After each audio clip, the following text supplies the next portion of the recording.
Bienvenue dans la formation Philips Earsuite. Earsuite est le logiciel utilisé pour programmer les appareils auditifs Philips Earlink. Nous allons explorer les fonctionnalités additionnelles de la nouvelle version du logiciel.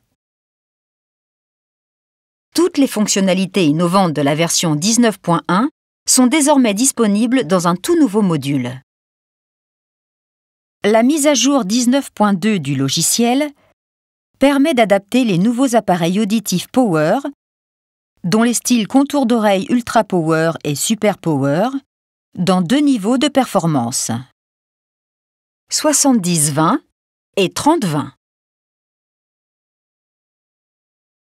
Dans le menu Options acoustiques de l'appareil, vous verrez deux nouveaux venus dans la famille des appareils Earlink, le Earlink 70-20 et le Earlink 30-20, pour lesquels deux styles sont disponibles, le BTE UP et le BTE SP.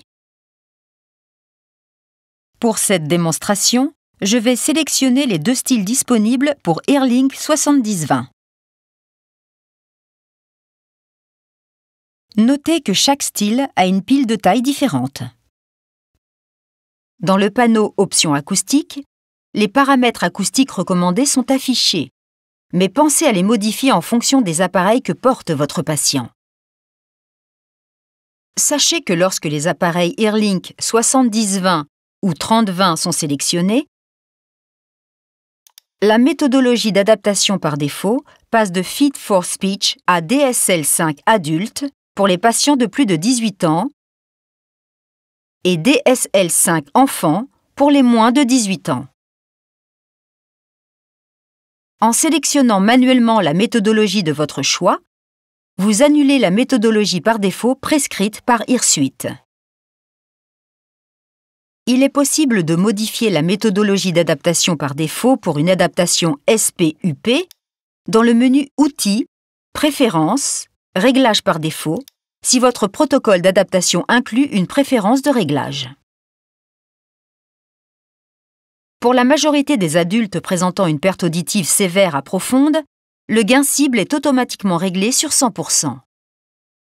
En revanche, pour les adultes présentant une perte auditive moins sévère, le gain est réglé par défaut sur 80%.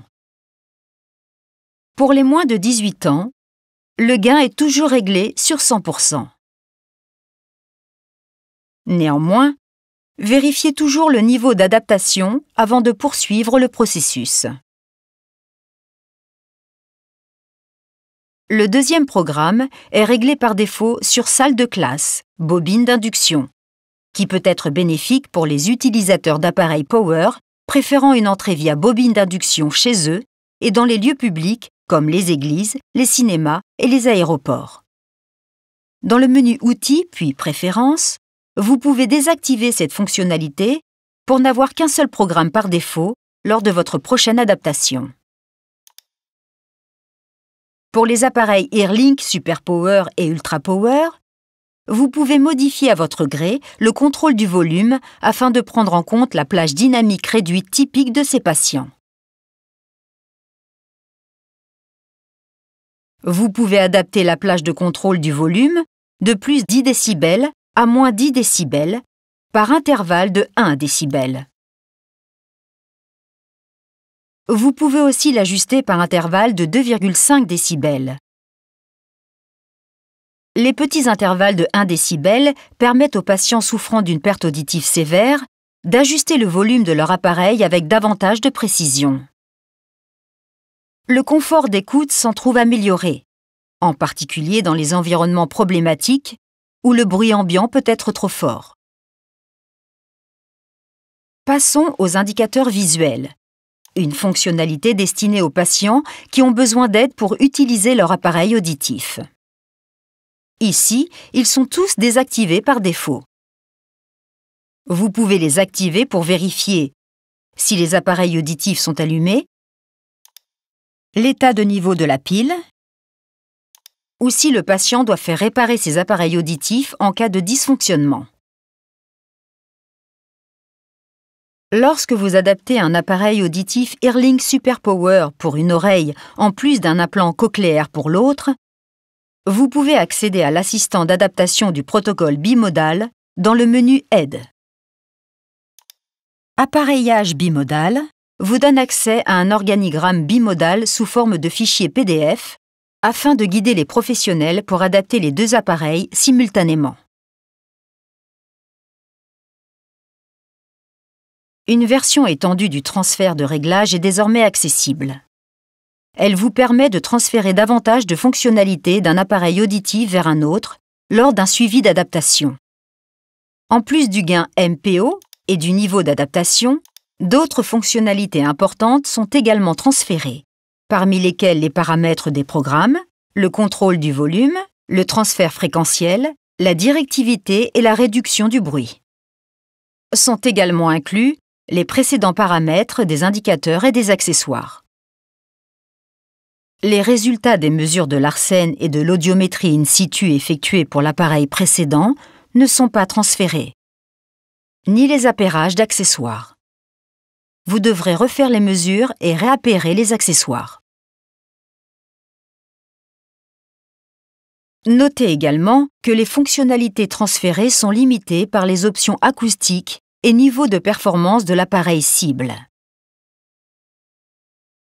Tout ce qui ne peut pas être transféré est réglé par défaut. Le transfert des réglages est accessible dans le menu Outils ou lors de la détection initiale du nouvel appareil. Vous devez impérativement vérifier que vous avez installé la dernière mise à jour afin de garantir une performance stable des appareils et une connectivité optimale avec d'autres appareils. Une fois les appareils auditifs connectés à AirSuite, vous recevrez une notification lorsqu'une mise à jour est disponible. Vous pouvez également le vérifier dans le menu Outils ou en cliquant sur cette icône en haut à droite de l'écran. Notez que la mise à jour du firmware ne peut être effectuée que via une connexion filaire et avec des piles neuves. Enregistrez d'abord la session en cours avant de faire la mise à jour. Tous les appareils Earlink sortis avec la version 19.1 seront mis à jour avec le nouveau firmware de la version 1.0 à 1.1.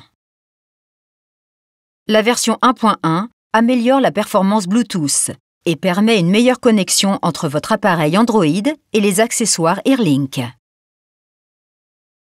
Cette mise à jour inclut également un dispositif de sécurité pour le style rechargeable MiniRite TR qui protège la batterie lithium-ion en cas de mauvais positionnement de l'appareil dans le chargeur. En vous assurant de la mise à jour régulière de votre logiciel AirSuite, l'adaptation des appareils auditifs est simple, facile et respecte les besoins de vos patients.